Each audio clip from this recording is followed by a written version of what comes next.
Good evening, this is Brett, and welcome to my backyard. It's the middle of August here in East Texas, right in the middle of our hottest part of the year.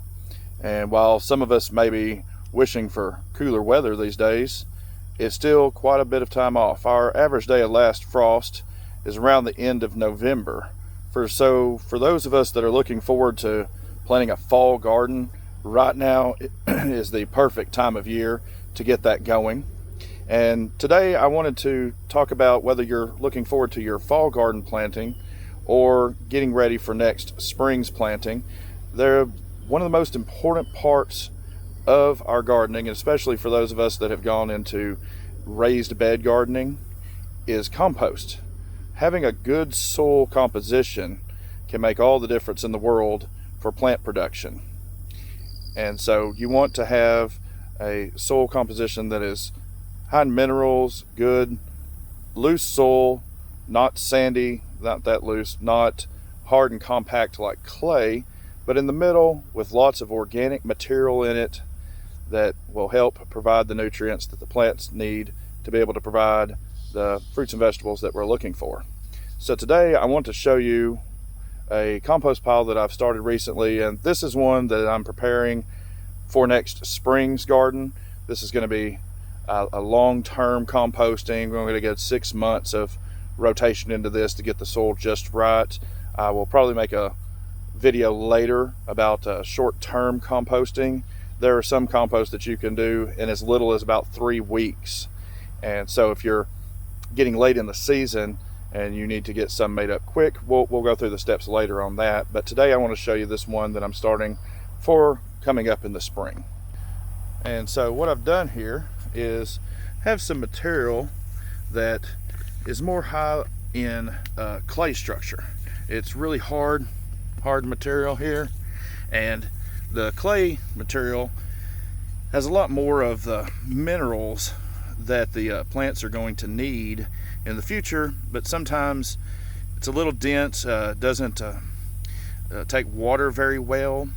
Sometimes getting your little plants started off in here, the roots have a harder time into that, so we're going to loosen that up.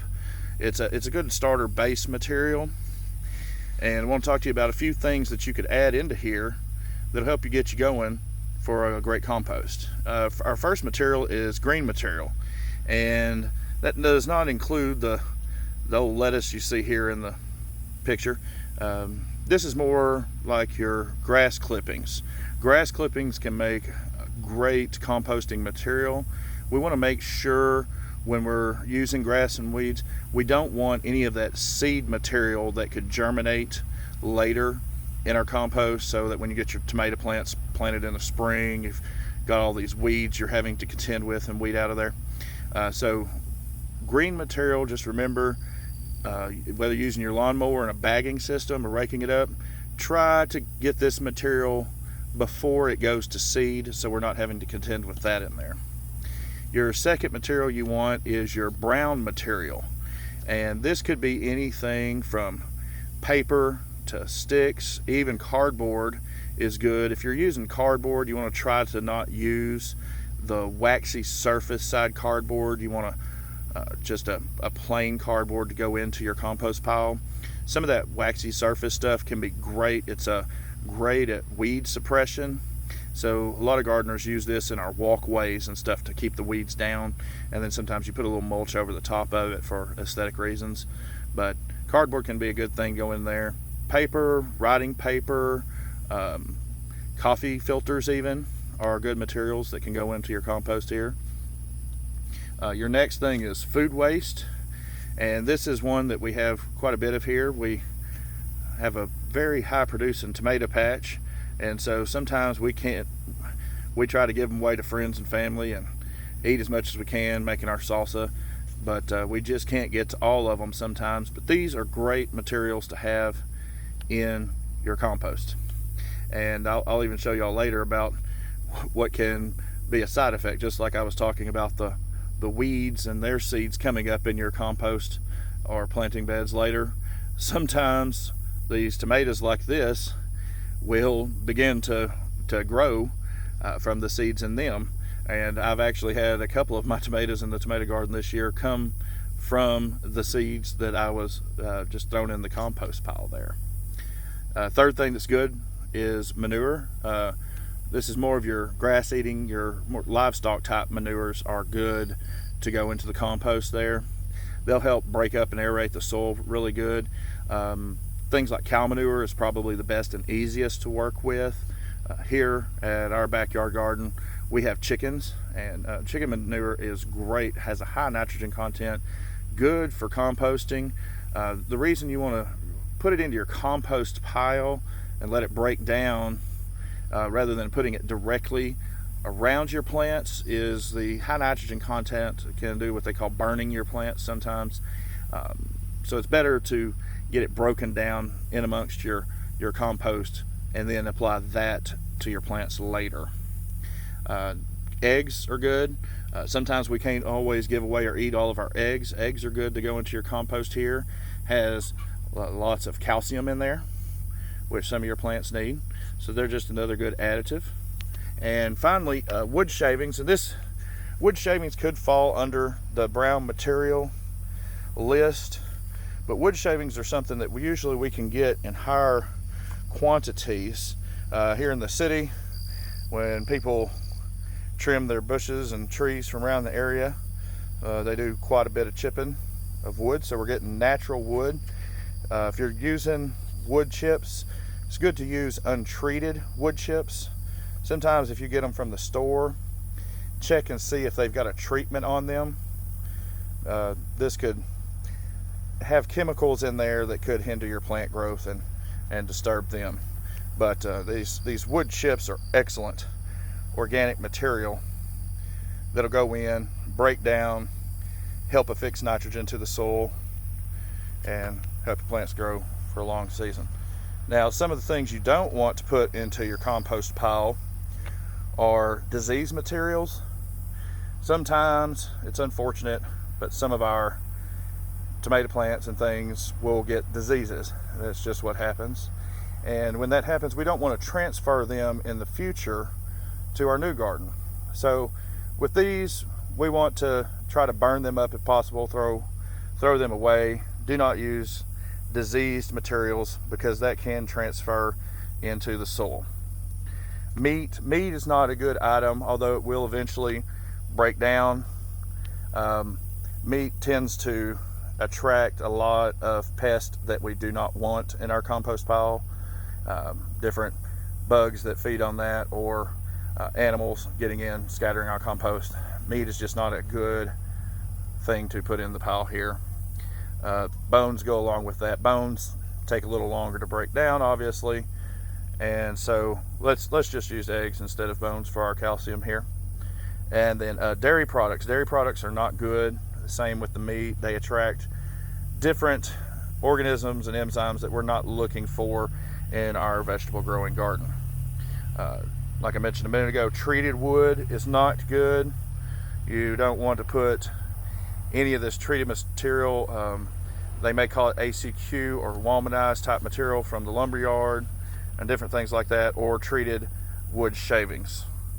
Weeds, we touched on that earlier. The reason being the seeds from the weeds, we don't want to perpetuate and grow a weed crop here. We just want to help growing our vegetables.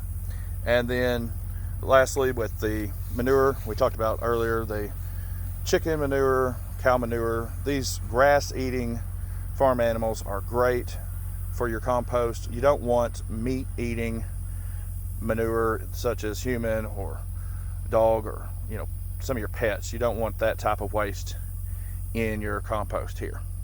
But this one, what we're going to do is we're layering it here. We're going to let it break down. During that time, we're going to try to flip this over, basically put the top on the bottom and the bottom on the top every couple weeks or so. Let it break down, and I think here, as we're adding to it, over the next 6 months, we're going to have some good soil to go with when it gets to be springtime. Now, I'm going to take y'all around to show you a couple of my other little compost areas I have started this year, and they're going to be a little bit different. We can make it through the hedgerow here. And so here's laying on the edge of the property. Here's some more of that good wood chip I've had brought in. We're not only creating a flower bed here, we're going to start a rotation. We may get into talking about how to break this material down a lot quicker in a future video. If that's something y'all are interested in, please let me know in the comments here. And here's our canna bed. We got our peach tree going. It produced quite nicely this year. We had baseball sized peaches. Doesn't take very many to make a cobbler with those. You can probably see I've been starting to do some trimming here.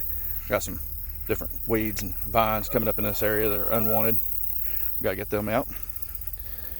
But this area back here near our potato garden, or tomato garden, we've started. I've got, this is just a little 2-bay system. I'm going to add a 3rd bay over here pretty soon.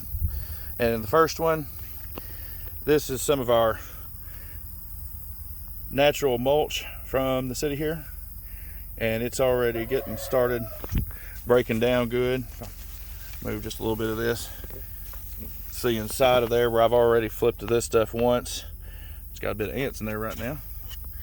But this stuff, if you rotate it, flipping it over, turning it, this can break down real quickly and get you to your compost a lot sooner.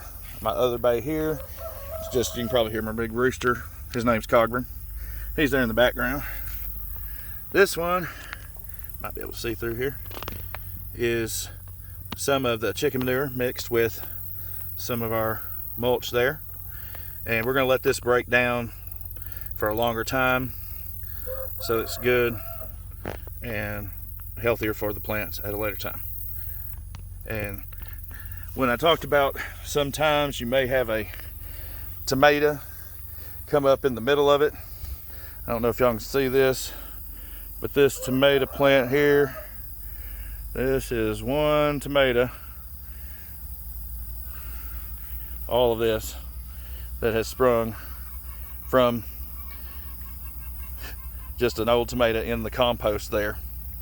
And I'll just let that one grow since we're wetting the chicken manure break down a little longer there. Just let it grow this year. I have pulled some, well, I can take y'all back here and show you. I pulled a few of them that were starting to come out earlier in the year. And whenever you have a plant, as tomato plants do, sometimes you'll lose a few.